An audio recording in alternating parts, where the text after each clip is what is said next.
a couple of disclaimers here right at the beginning. The first of which we've already spoken about with regard to the Eucharist. So, Marion Hatchett's survey of the historical development of the baptismal rite reflects the best scholarship of its time. You will have noticed in your reading that Hatchett makes a reference to the apostolic tradition, which we spoke about 2 weeks ago. The apostolic tradition, which is attributed to Hippolytus, was thought in the 70s to be the product of the 3rd century, so of the 200s. Now we think it could be as late as like the end of the 4th. So you'll see, you might have noticed, Hatchett was suggesting that the apostolic tradition was a kind of pre-patristic, as in like pre-debates about Donatism, pre-debates about Pelagianism, pre all of the folks who we kind of refer to as early church fathers. He was kind of suggesting this was like the earliest sort of Christian liturgy that we have evidence of, and then there's subsequent patristic developments which warp it in certain ways. That's too easy a depiction of what's going on. Because the apostolic tradition we now think is probably later than they thought in the 70s, and we also think that probably no single church actually did the liturgy according to the apostolic tradition from top to bottom. It wasn't like we had a facsimile of the prayer book, their prayer book of the day in the apostolic tradition. Rather, it was likely an amalgamation of different liturgies from later on in the patristic period than the folks in the 70s thought. So that troubles the narrative that he's trying to present just a little bit. That said, I'm not going to go into a whole lot more detail about like the differences between his scholarship and scholarship now, just because I'm not a liturgical historian, so I actually don't know all of the details. If you want more information about that, I would recommend anything else written by Maxwell Johnson, who's like that thick, boring stuff that I gave you when we spoke about the Eucharist. You can find more information in that essay actually about baptism. It was just a survey of basically the best scholarship that we have on the worship of the early church in general. If you want more about that, you can look at that. I want to focus on the story that Hatchett's trying to tell, because in general, as a kind of broad sweep, the historical story he's trying to tell is a pretty good one. It's not perfect, like I said, but it's a pretty good one. And in addition, it's the historical story that was motivating certain changes in the baptismal liturgy when they got to 1979. This is what the folks who wrote the prayer book thought the history was, which is going to be instructive when we see the changes that they make in the liturgy next week. And I'll give you a promissory note where the liturgy is going at the very end. So, just real quick, the earliest evidence that we have for baptism is biblical evidence about baptism, right? The baptismal theology of the church is generated out of 2 or 3 different takes on baptism that you can find in the New Testament. The first is the imagery in the 3rd chapter of John of being born again from above. Okay? The second is the image which the Apostle Paul seems to prefer for baptism, which is being joined to Christ in his death and resurrection. And we see that in Romans chapter 6, as we explored a couple weeks ago on Sunday. That's always Paul's metaphor. Less stuff about being born again, more stuff about dying and rising with Christ.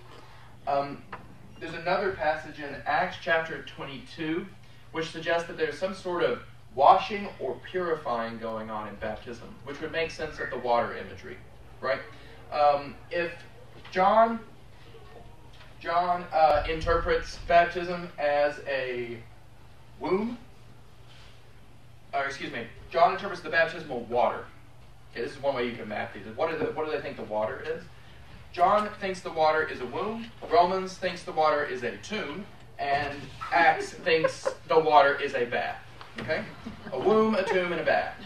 And we're going to see next week in the concrete liturgy that we currently use, those three images are referred to. Okay? The next is my polemic in favor of the practice of infant baptism. So I came from a tradition in which infants were not baptized. I was raised as a Baptist, and by definition, to be a Baptist means to practice baptism by immersion only of adults who can make a mature confession of faith. This is, the heritage of this goes back to the Reformation and the Anabaptists, who were already looking around at even the other more moderately reformed churches, including the Lutherans and the Calvinists and so on, and saying, you guys have not gone far enough. We need only to baptize adults who can make a mature confession of faith. I'm not going to give my promissory note yet. I was tempted to say something about 1979, but I'm not going to say it yet. Here is, I think, the biblical evidence that children were baptized in the earliest church, okay? So, it doesn't matter when the apostolic tradition was or when these, further patristic developments were. And actually, this column and this column need to just kind of be, mushed up together and stirred in a pot, because I don't know that we can say that, the apostolic tradition came before all of these controversies. That just doesn't seem to be reflected in the historical record, although it is a very neat and tidy story, which Hatchett wants to tell, in part because he wants to go back to some of these things and to get behind some of these debates, and certainly behind a lot of these debates. In any case, we go back to the very beginning, to Scripture itself. Acts 16:33 and 1 Corinthians chapter 1, verse 16 suggests that whole households, whole families, entire families were baptized. It doesn't say anything about only the adults were baptized. It doesn't say anything about the kids being asked to stand behind a curtain. It suggests that the entire households were baptized by the apostles. So it doesn't say explicitly the children were baptized, but it also doesn't make an exception for them when it says, Joe and his whole household were baptized by Stephen, or something like that. It doesn't pay any attention to the kids. So I think it's perfectly reasonable to think the kids were probably there.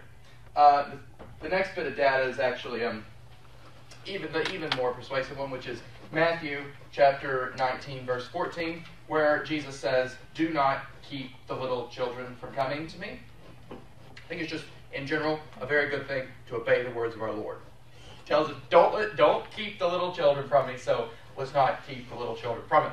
And you might have noticed, if you were reading the Hatchet quite closely, that references to this story of Jesus teaching the children and saying, "Do not keep the little children from coming to me," pop back up in these Reformation liturgies. Because the Reformers are engaged in a debate among themselves about whether infants ought to be baptized, they end up building the biblical evidence into the baptismal rite itself.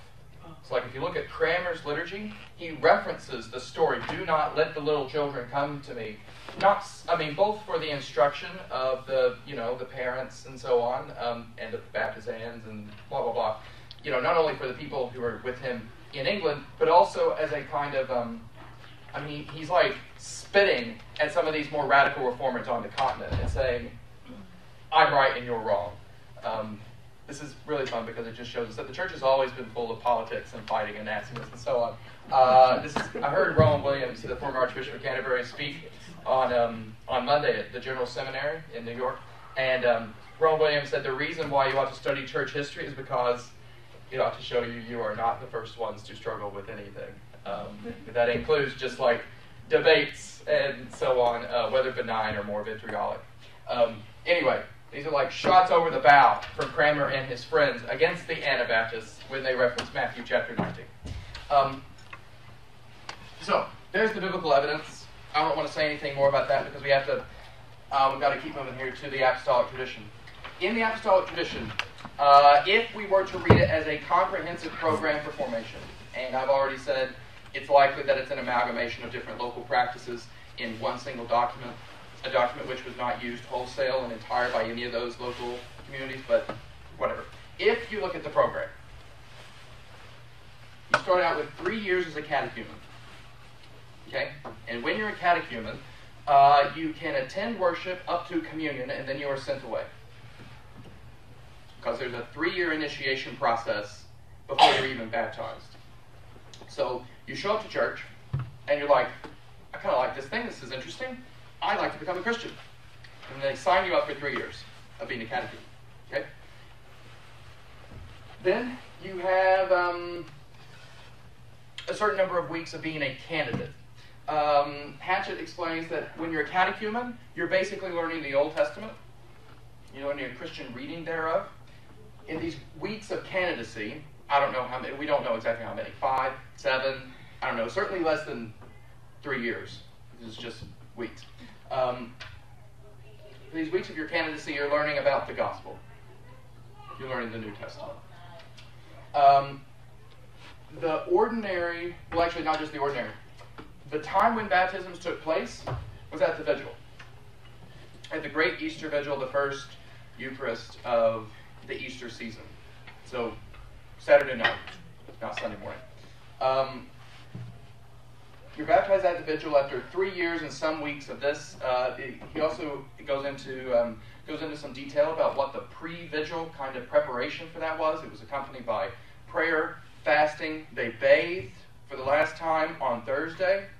They didn't bathe Friday and Saturday. They were baptized in the nude and in, I like that he specified, very cold water is called for by the baptismal, by the apostolic tradition. There's a threefold immersion. The presbyter, which is another word for priest, the presbyter dunks the person in the water 3 times, and those 3 immersions are punctuated by confessions of the faith. When you were reading it, the confession itself, the do you believe in God the Father, I believe in God the Father, that should sound very familiar to you, because it's generally what we now consider the Apostles' Creed, which is the ancient baptismal formulary. So, threefold immersion while they're confessing their faith. I mean, they should probably, they clearly know it by heart, because they've had 3 years as a catechumen and some weeks of candidacy, right? After that, the presbyter anoints the person with oil, and then there's a kind of presentation to a bishop.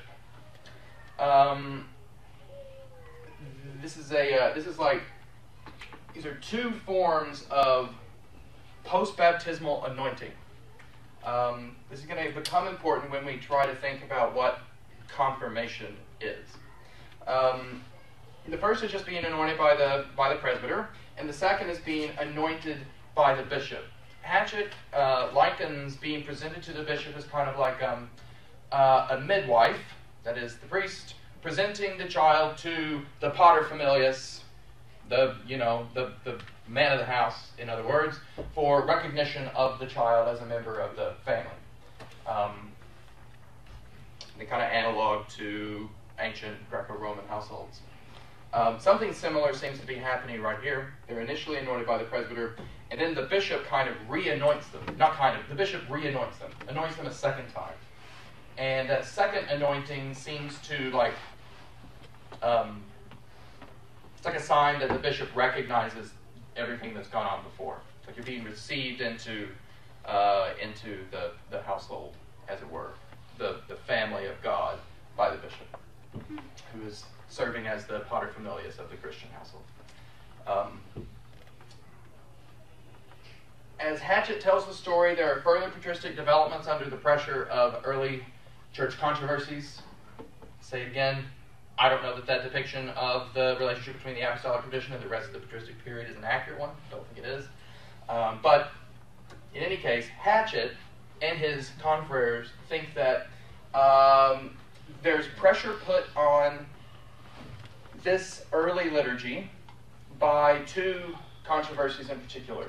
The first is the Donatist controversy, and the second is the Pelagian controversy. This for you is just basically trivia. It's not that crucial to what happens later on in the rite. But both of these controversies involve St. Augustine. If you want to know what was St. Augustine so important for, why is he the one to whom we turn so often, it's because of the answer that he gives to these 2 controversies, and the church over time decided that he was right. The first is about Donatism. Donatism is a concern that the priest who celebrates a sacrament has to celebrate it worthily. That is, the priest who celebrates the sacrament has to do so in a holy fashion, and the priests themselves has to be holy.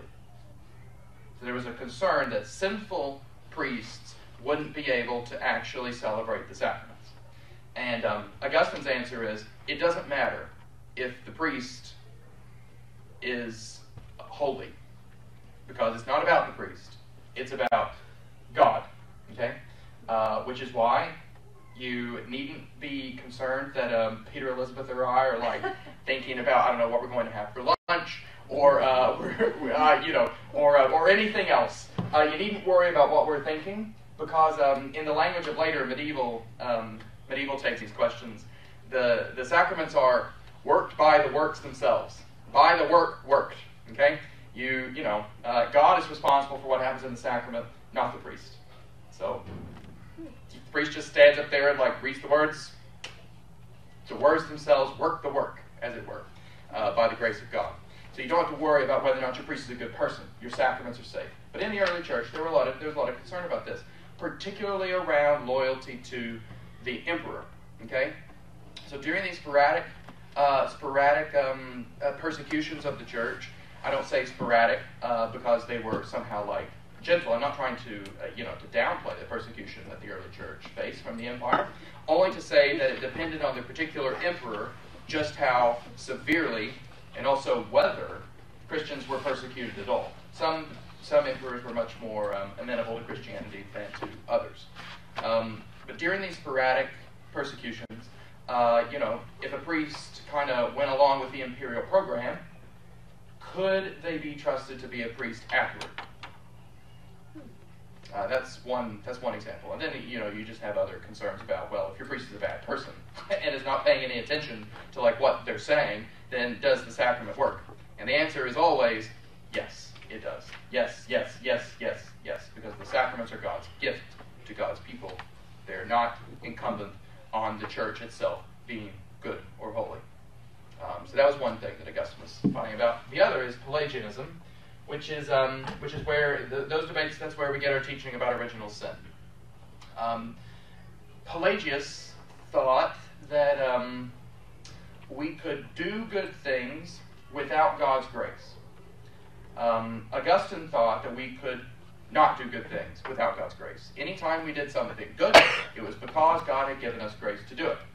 And the reason why Augustine thought that we always needed grace in order to do good was because of the effects of the fall, what became known as the doctrine of original sin. The doctrine of the original sin had the side effect of saying that infants are not innocent.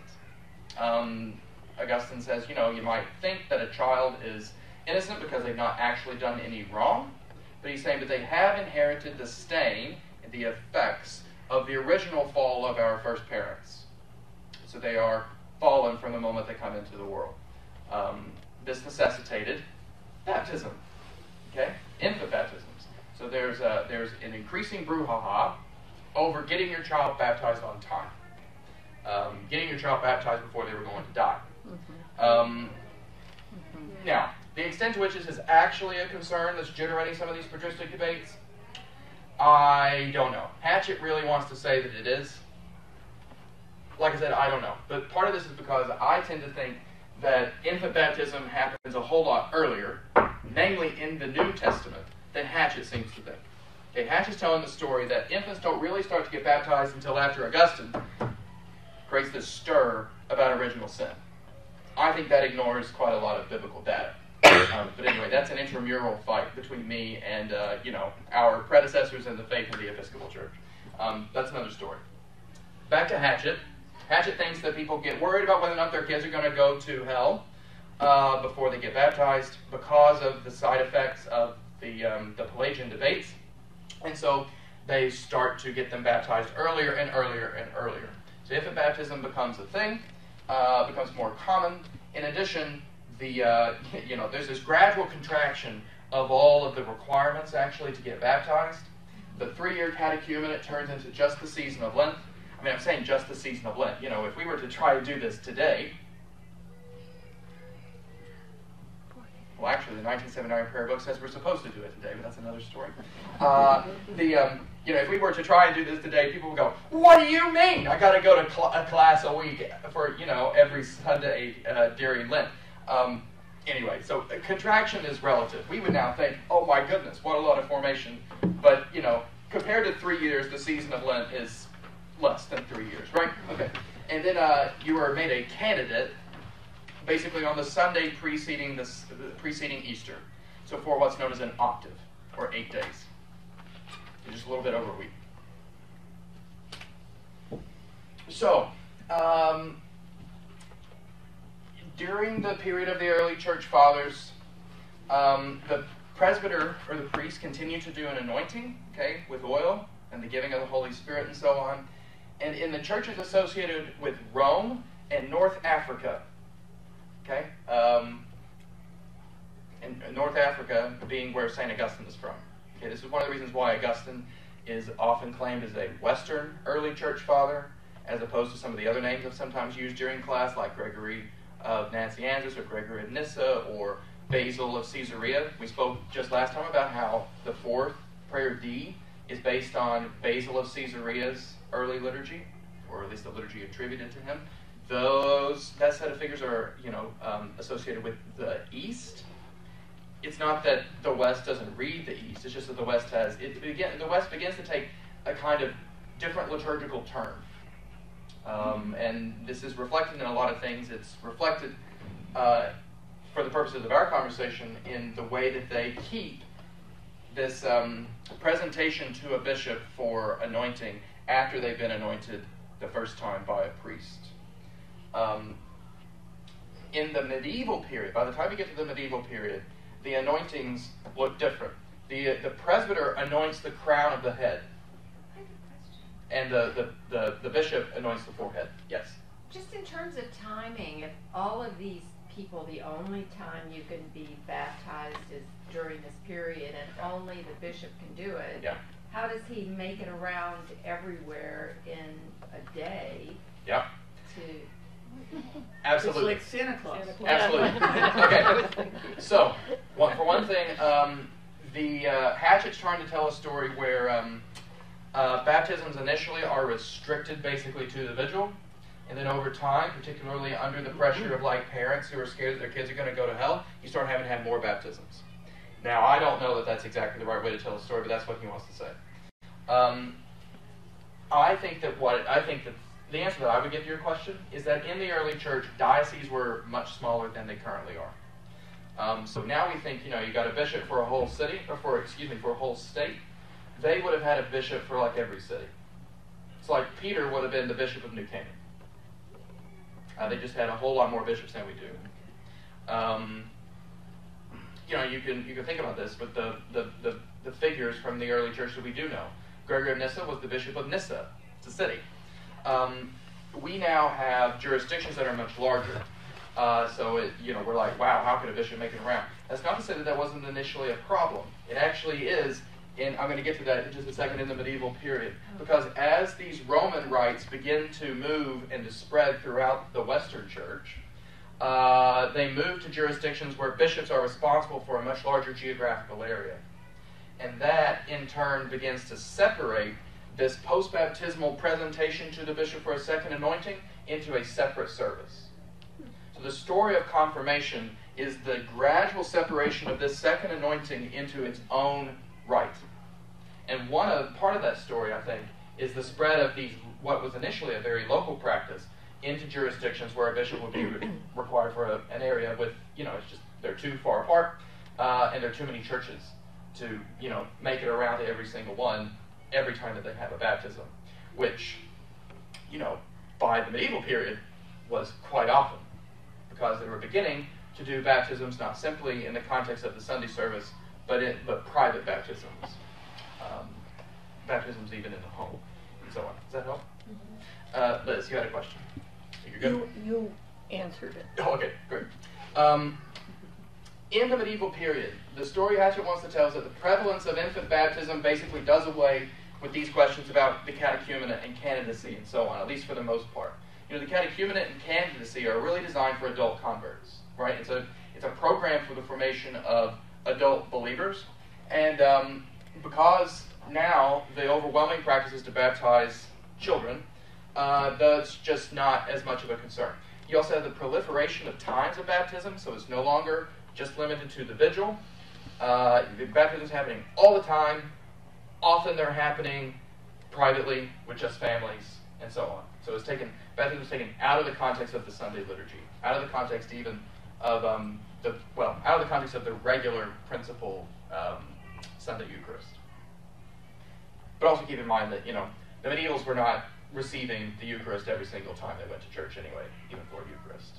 They would go to hear the service and to see the host and the chalice be elevated at particular moments in the Eucharistic rite. The part of the story that I want to focus on is that by the medieval period, this second anointing by a bishop is becoming, as I said, gradually separated from the baptismal rite itself, under the pressure of some of these practical questions, like I was saying. As often happens in the church, practical needs motivate us to do one thing, and then we come up with a spiritual reason basically on the way to solving that practical problem. That's what happened here. Bishops were not able to get around to every single church every single time they were having a baptism, so they basically consolidated all the baptisms, and they would do one service where they would anoint a whole bunch of people. Kind of like, I think it's pretty similar to the way that we do it in Connecticut now, where a bishop visits and then you confirm everybody. So it'd be like, I'm going to anoint everybody who's been baptized in the last year. What this meant was that confirmation was increasingly becoming separate from the baptismal rite, and you had certain medieval theologians who were arguing that the purpose of baptism was actually different. It was actually a little bit more involved than just what was going on back here with this post-baptismal anointing. In the 13th century, the 13th century is the century of Thomas Aquinas, St. Bonaventure, and so on, the kind of flowering and blossoming of medieval theology. Certain people wanted to defer confirmation to a time of teaching, okay? Sometime when they could, teach the kids something about the faith. And in particular, they wanted for them to be able to read texts or have some knowledge of the biblical text if they were illiterate.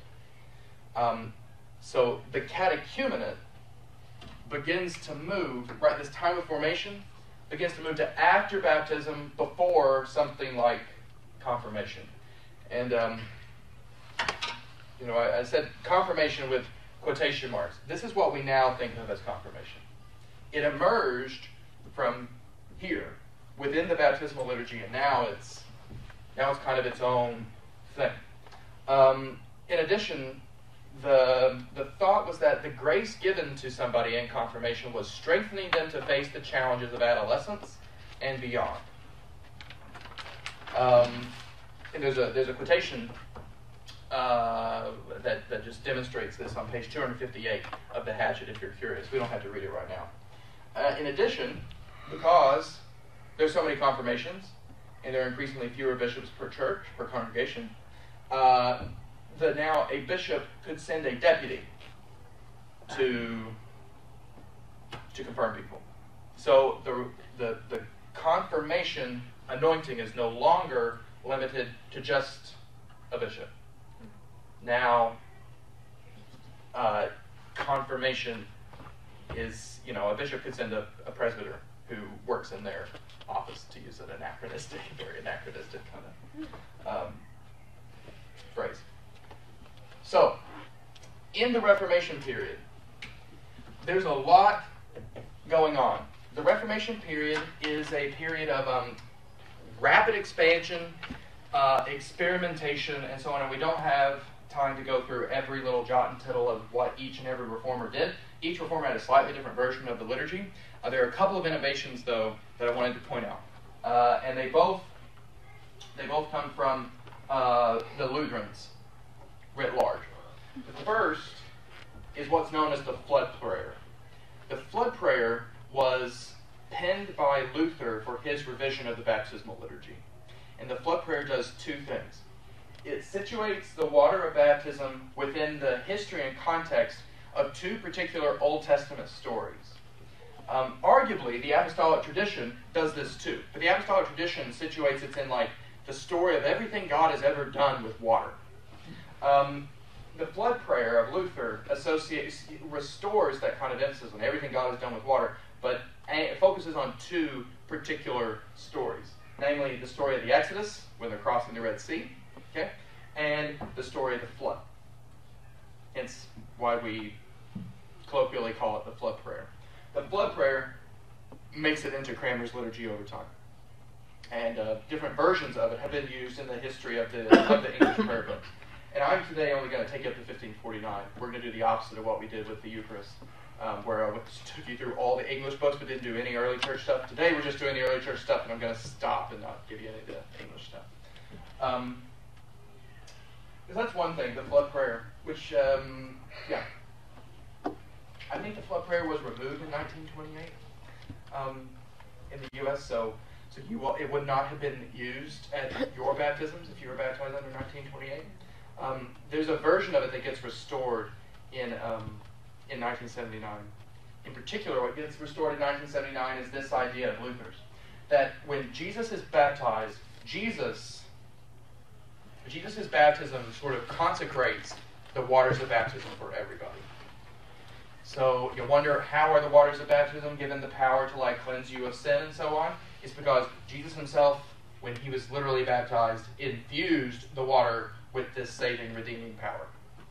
And so it grounds like the actual matter of the sacrament that we use today, the actual water, with the water in the River Jordan with which Jesus himself was baptized. Which is an interesting idea, and we'll see it in the rite next time. These references to these different biblical stories, and also, in particular, the reference to Jesus' own baptism and what Jesus' baptism does to water. The second is a development in this rite of confirmation, what we now know as confirmation. Martin Bucer, who was a reformer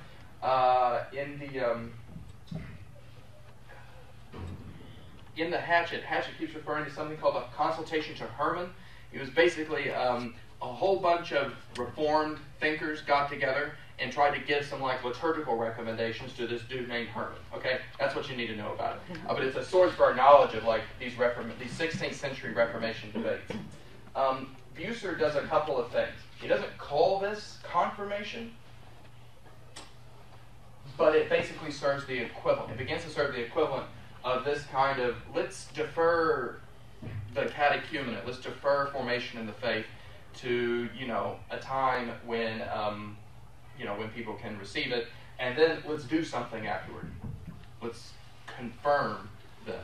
So he gave a rite where in this liturgy you would be asked to, basically, you'd be examined in the catechism, you would renew your baptismal vows, and then you would be admitted to a First Communion. And the bishop would lay their hands on you. So it can't be a deputy. It has to be a bishop. And the reason why it has to be a bishop, and this is important for future Anglican thinking, Bucer thought it had to be a bishop because the bishop was the sign of the universal church, of the church Catholic. Okay, Catholic with a little c. And so the bishop, laying at the time his hands on you, welcomed you and was a sign of you being welcomed into the Catholic Church. So that's why Bucer thinks you have to have a bishop. This is important because Anglicans think you have to have a bishop. Notice, if you go to St. Ace, it doesn't have to be a bishop. Okay, this is a moment in the history of the development of Anglicanism where we seem to have a more conservative. Exactly, we're more conservative in a way than the Roman Catholics are. We still require it has to be a bishop. Priests cannot confirm. And there are a couple of reasons for this. The more modern reason is because it seems that we like to honor the fact that the rite originated in this post-baptismal anointing by a bishop. That's where it goes all the way back to. But the more immediate answer is the one that Bucer gave in the 16th century. And that's the rationale that Cranmer himself takes into his book. So Cranmer takes this laying on of hands thing, and he calls that confirmation, which is how we get confirmation by the laying on of hands. No longer involves any oil, right? There's no oil, just laying on of hands by a bishop and a prayer to receive the Holy Spirit. That's how we get confirmation. This, in 1549 anyway, the priest does the anointing in baptism. They're anointed with oil. And the bishop at confirmation does the laying on of hands thing with the examination and beliefs and admission to First Communion and so on. So, that's basically, you could take any part of this history and you could go, oh, well, that's not quite right. But anyway, hopefully you'll forgive me for trying to cover literally 1,549 years in 30 minutes. I think that in general, here are the moves that you need to pay attention to. One is the movement of catechesis from before baptism to after baptism. Okay? Related to that is the emergence of confirmation as an independent rite. Okay? So it emerges from this, when you're presented to the bishop for a post-baptismal anointing, it gradually evolves to where it's supposed to happen after you've been formed in the faith, to basically what you get with Bucer and Cranmer, which is you've been formed, now it's going to be like you're going to receive a diploma or something like that. So you get formation after baptism as opposed to before baptism. And you get confirmation as a separate rite. Both of these ideas, well, actually, and there's something else.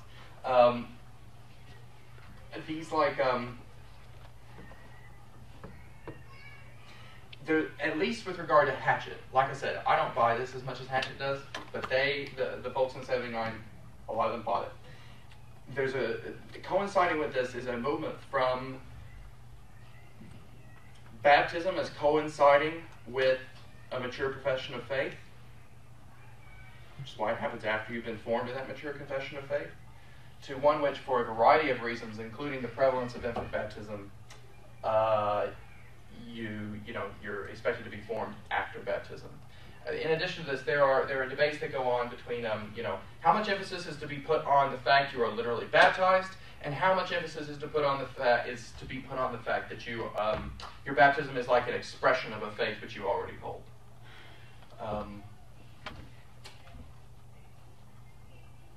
Okay. So the three things, the two that I buy, which is shift in formation, like the time of formation, the development of confirmation as a separate rite, and then this historically interesting but maybe dubious change from adult baptism to infant baptism.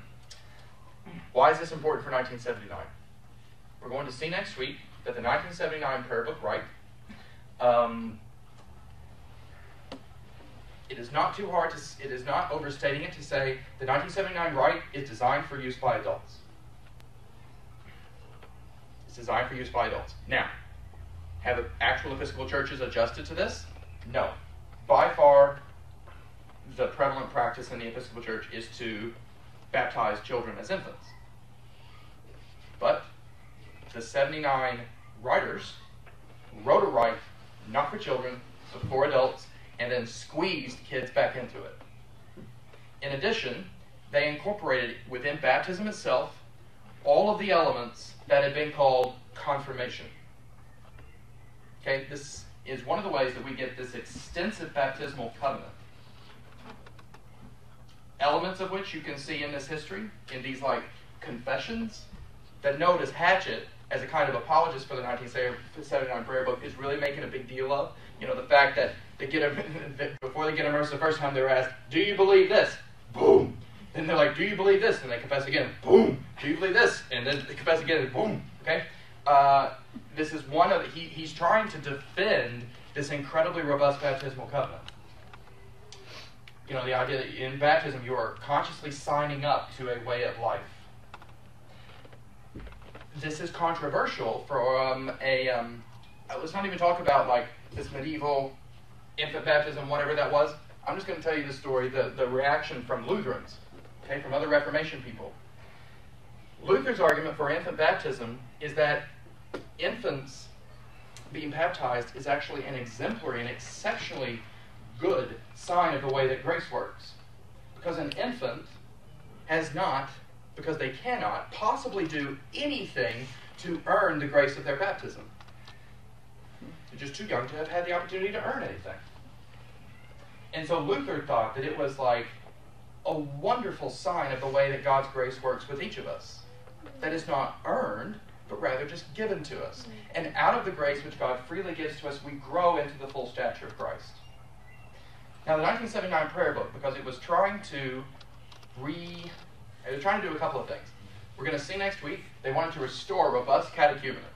Not 3 years, but a catechumenate. And I mean a catechumenate with like a program for formation, which can be found in the Book of Occasional Services, and liturgies to correspond with different like steps through the catechumenate. Now, you can imagine how many Episcopal churches actually do that. In part because the way that the 79 prayer book asked us to think about baptism was both incredibly rich, but also didn't actually fit the way that we live. And it doesn't actually, it was in many ways an imposition of a radically new form of baptismal piety on a church which has still refused actually to catch up with it. And there are now questions about whether or not we even ought to try. There might be parts of 1979 that we want to continue to try on, but there may be things wrong with the way that the 1979 framers were asking us to think about some of these things. And I think you can see that in the way that the reception of adult baptism as being normative has been resisted. I'm just going to say it's been resisted. Okay? The proof is in the pudding. There are a couple other things about the 79 rite, which we'll talk about next week, that also sit at they're at a tangent with the way that the framers' intentions for the liturgy are at a tangent with the way that we actually use the liturgy today. This is not to say that there's not beautiful and incredible things about the baptism liturgy. I'm going to go into them next time. But there are some of these questions, and they're generated by some of this historical conversation. Some of which have to do with the covenant, some of which have to do with whether or not adults or children are normative, and the last of which, and then I'll take some questions in conversation, the last of which is what's the role of confirmation. So the people who put together the 1979 prayer book, as I said, packed everything that they thought needed to be in confirmation into baptism. And they did this for a couple of reasons. The main one was that they thought that in the early church, remember they thought this document was about as early as you get, before Augustine and all of his people came in and mucked it up. Now we kind of think, oh wow, Augustine's pretty early, that's not so bad. But they want to go back before that. They thought this was it. And here, there is no separate confirmation liturgy. You have like the little particle that eventually developed into it. And they thought that you could get all of this teaching and stuff and either do it before or after baptism. I mean, the baptismal covenant is basically what Bucer was doing in the 16th century, way after kids had been baptized as infants. But now you have the baptismal covenant within the 79 baptism liturgy itself. They didn't want confirmation in the prayer book at all. Okay? So the intentions of the 79 reformers were to get rid of confirmation, put everything in baptism. But the Anglo-Catholics at the convention and elsewhere rebelled. And they said, we have to put confirmation back in. And so they did. And I'm 75% sure that Bishop Grime was involved in the writing of the confirmation liturgy. Bishop Grime was involved in the preparation of the Eucharistic liturgy, the ordination liturgies, and I believe also confirmation. Anything else? That's all that I know that he would. That's basically all that I know. He's not giving me like the inside scoop on what like the conventions were like or anything. I'm not talking about it. It'd be very interesting. But the story goes that the Anglo-Catholics forced confirmation back into the book. But it sits, we're going to see, awkwardly with baptism. And it sits awkwardly with baptism theologically as well as in practice. Baptism becomes the sine qua non of being a Christian in 1979. You're admitted to First Communion. There is no more First Communion. You're just admitted to communion. You're baptized. Doesn't matter if you're an infant. As soon as you can eat, you get it. Confirmation is also, requirements made of, ways that confirmation is incumbent on serving certain church roles. That's decreased too. Now in this diocese, I once told you that confirmation was required to serve in a vestry. That's not true, actually. It's not true in Connecticut. Confirmation, the reason why I thought it is because confirmation was still required to serve on a vestry in East Tennessee, where I came up. But it's not in Connecticut, which actually accords much more with the 1979 prayer book, where baptism is it. You're basically done. The question then is, well, why should we get confirmed? Why should we get confirmed? And I'll say, many of you don't. Many of you do, and many of you don't. And the cultures in each diocese around confirmation are very different. In East Tennessee, confirmation was very, very normative. We all got confirmed whenever we became an Episcopalian. But in Connecticut, there's much more an emphasis on the 79's devotion to baptism as full entrance into the church, and there's nothing else. And so very often converts won't be confirmed or received. That's certainly our practice here. And we've kind of we're trying to just live into the ambiguity of the thing and to leave it up to personal decision, to offer opportunities to receive the sacrament of confirmation if you'd like, but not to force it on anybody. Those conversations among the staff and the clergy are constantly developing.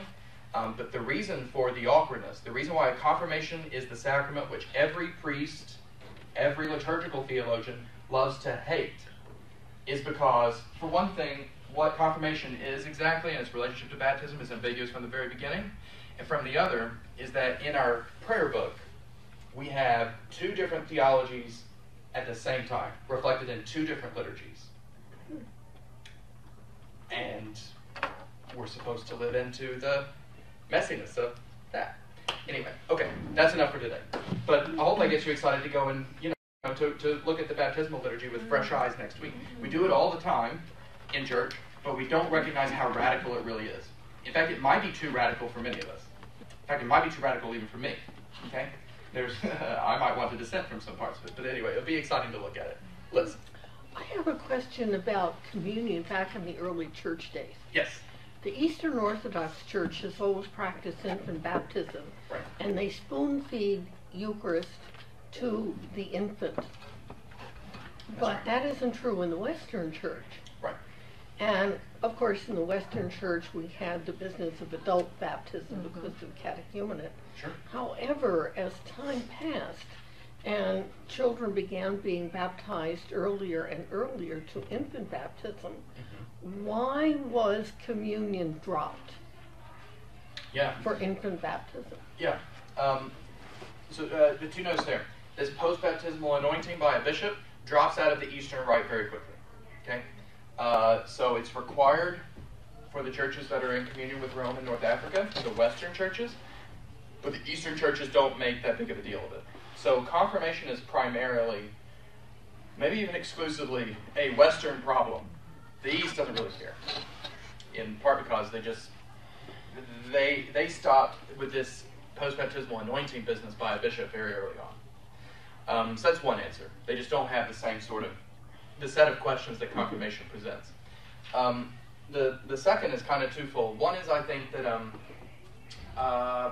confirmation began, by the time you get to the 13th century and it's like you want to defer confirmation to a time when, you could teach a kid the stories of Jesus and so on in the catechism. It became confirmation became incumbent on reception of the Eucharist. Yeah. And certainly that was the practice in the Episcopal Church until the 1979 prayer book, right? This is part of that story that I was just telling you about why 1979 takes confirmation and baptism and goes, puts them right together. The other answer, I think, is that the Eucharist is increasingly considered to be incumbent on understanding what's going on in the Eucharist, or being able to profess your faith in what's going on in the Eucharist, if not to actually understand it. And so the thought is that if a child can't understand what's going on in the Eucharist, then they ought not to receive it. I think that's ludicrous. I disagree with that. Yeah, I just to put it out there, I disagree with that. But I think that's the other side of it, the other side of the question. Yes. So we were living in Belgium when Carolyn, my oldest daughter, was of the age of confirmation, and we attended the Protestant Church of Belgium. And she was in a very intense confirmation process. It was 2 years, and it was retreats and writing prayers and writing hymns and meeting every week, and she was confirmed there. And when we came back here, she indicated that she'd like to be a lay reader, and was told that she could not be because she had not been confirmed with the laying on of hands by a bishop. Wow. What year was this? 1974. Yeah. Oh, before the 1979? It's very important. That's why I asked. 1974. 1974. That's not to say that it couldn't happen in like 1985 or something like that. You know, we a new prayer book goes out, and it takes a very long time for it to be received and to actually change the practice of congregations. You know, I will say that it's just good to realize that the 1979 prayer book is still in the process of being received. We have certainly received it in the fact that Eucharist is like far and away the primary Sunday service throughout the entire church. It's also been received, I think, in other liturgical things, even here at St. Mark's, which you might not know are indebted to 1979, but they in fact are. These include things like vestments, wearing chasubles, for example, at the Eucharist, instead of just cassock, surplice, and stole. And so on. But there are other parts of the 79 book which have not been received, and this includes adult baptism being normative.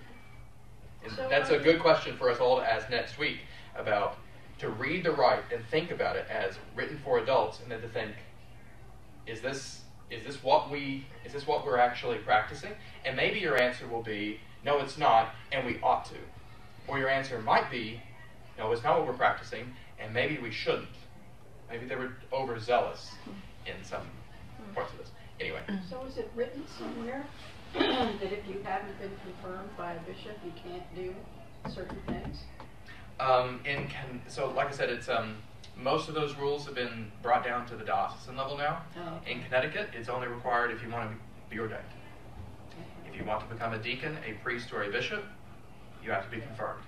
Otherwise, to my knowledge, in Connecticut, confirmation is not a requirement for anything.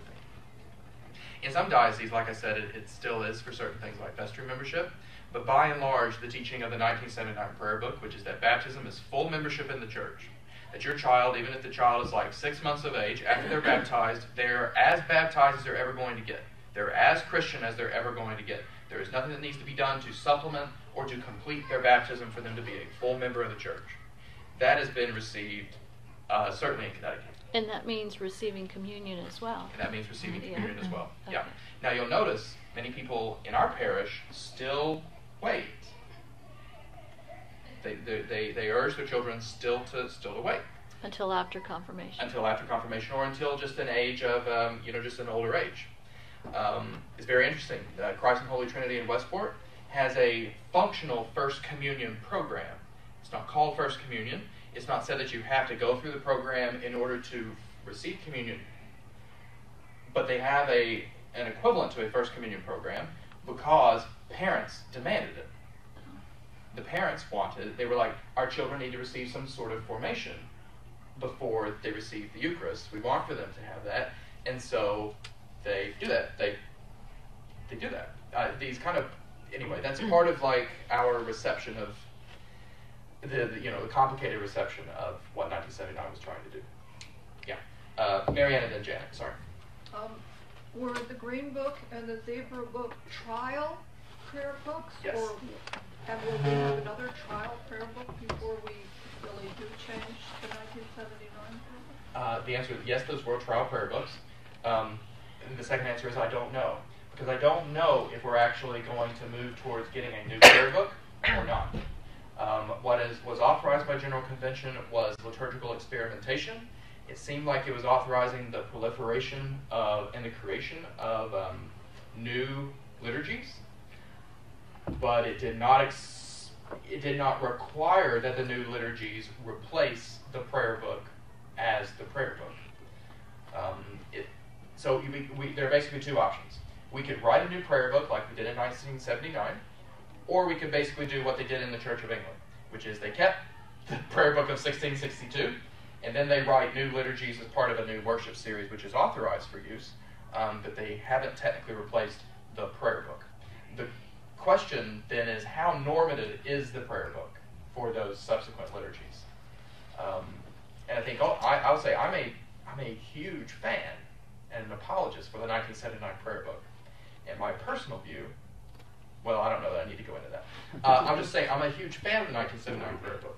And yet, I think as you're hearing me articulate today, I still have pretty, I have some pretty strong reservations about parts of its theology and its liturgy.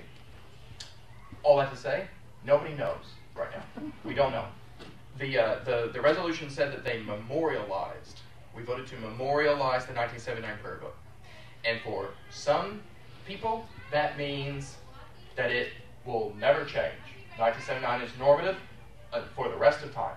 And for other people, that means we no longer have to follow it and never will ever again. Because the word memorialize has not been defined by anyone. It was a resolution that was put together so that every bishop could vote yes and go back to their diocese and tell their diocese what they wanted to hear. Right.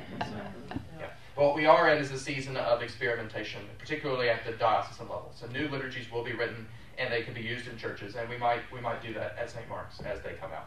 In part because we need to solicit feedback in order to respond to them. So we might even need to do some things that everybody really hates in order to write back and say, everybody really hated this. Because if we don't participate in the conversation, we're all going to get stuck with some stuff that's terrible. So we all have to do it. We all have to receive the stuff that's hard to keep using. We all have to receive it and test it. Don't change. Write one. No, I don't think there's any. Nobody has any. There's the political will to change right one does not exist. How's that? Yes, it does not exist. Does not exist. Particularly, I'll say, among millennials. Priests of my generation love right one, and we don't want it tampered with. We're fine with experimentation in other places, but we kind of want a kind of a baso continuo. That's surprising. A baso continuo. Yeah, I think it's indicative of the religious trends of millennial churchgoers in ways that might surprise people. So I don't think you have anything to worry about, you. Janet, last question, then we'll go. Yeah, I couldn't quite sort out if the changes in the 1979 prayer book were actually a little bit more liberal or reverting to more conservative. Absolutely. And then I was trying to see if it was relevant to ask you to put in social context of it probably took 10 years to get to 1979 at least, right? Absolutely. So 60s and 70s, which were clearly a more liberal period. Yeah. So that's my question. Absolutely. And the answer to that is yes. They were both trying to get more ancient, which you could say is conservative, and they were trying to be more progressive, both in terms of being more inclusive, right? So the 79 prayer book is also the product of the ecumenical movement, which was responsible for the document which Liz circulated online to all of us, Baptism, Eucharist, and Ministry. The joint ecumenical declaration on baptism, Eucharist, and ministry. If confirmation is no longer required to receive communion, then now Baptists, can receive communion. Anybody who's baptized in the name of the Trinity can receive communion in your church. That was one intention. There was also an assertion that, by making baptism the sine qua non of being a Christian, that meant that there was more room for these other traditions to be thought of in the Episcopal context as full churches. If you baptize, well, you're a full church. We might disagree with you about other things like bishops and so on, but if you baptize, that's it. You're done. And that's one way it was trying to be more inclusive. I think also we'll see next time that the baptismal covenant is very, very inspired by movements in theology at the time, many of which were trying to grapple with social liberation movements. It also reflects the new language of the time. Not that human rights are new in the 60s and 70s, but they gained a kind of liberating coinage in the 60s and 70s. You can see that in the vows to uphold the dignity of every human being, and so on, which certainly is a Christian value. But these people would never say something. They wouldn't use that language. Human dignity, as we understand it, is it's indebted to the development of human rights in the 18th century, at least, And I think, the way human rights language got used in the debates of the 60s and 70s. Now, of course, we're arguing about whether or not to add an additional vow to the baptismal covenant, one that has to do with the care of creation, under the pressures of global climate change and so on. That's one conversation that's going on around liturgical revision. So there's certainly those sorts of currents. I'll say that 1979 might have been intending to be more inclusive, but that it has increasingly been thought of as incredibly exclusive. And this is or at least it's presenting a problem of exclusivity. And perhaps that's a problem that we ought to just say, yes, of course. Okay, there are some requirements to do certain things in the church, and that's just the way that it is. You have to draw some line somewhere. The Episcopal Church's motto for a very long time is the Episcopal Church welcomes you. The question which Father Peter likes to ask, quoting one of his seminary professors, is, welcome you to what?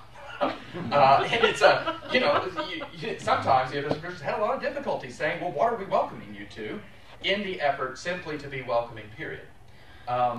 So maybe we ought to allow it to be kind of exclusive, or maybe we ought to get rid of the exclusive stuff and do something more inclusive. And the question I'm referring to here is whether or not baptism is required to receive the Eucharist. So that's the major thing. And if your theology of baptism is anything close to what the 1979 prayer book is going to ask you to believe, it's very, very difficult to motivate Eucharist before baptism. Although, on the flip side, there's also some things about the way that baptism is changed by 1979 that actually make it incredibly appropriate to do Eucharist before baptism.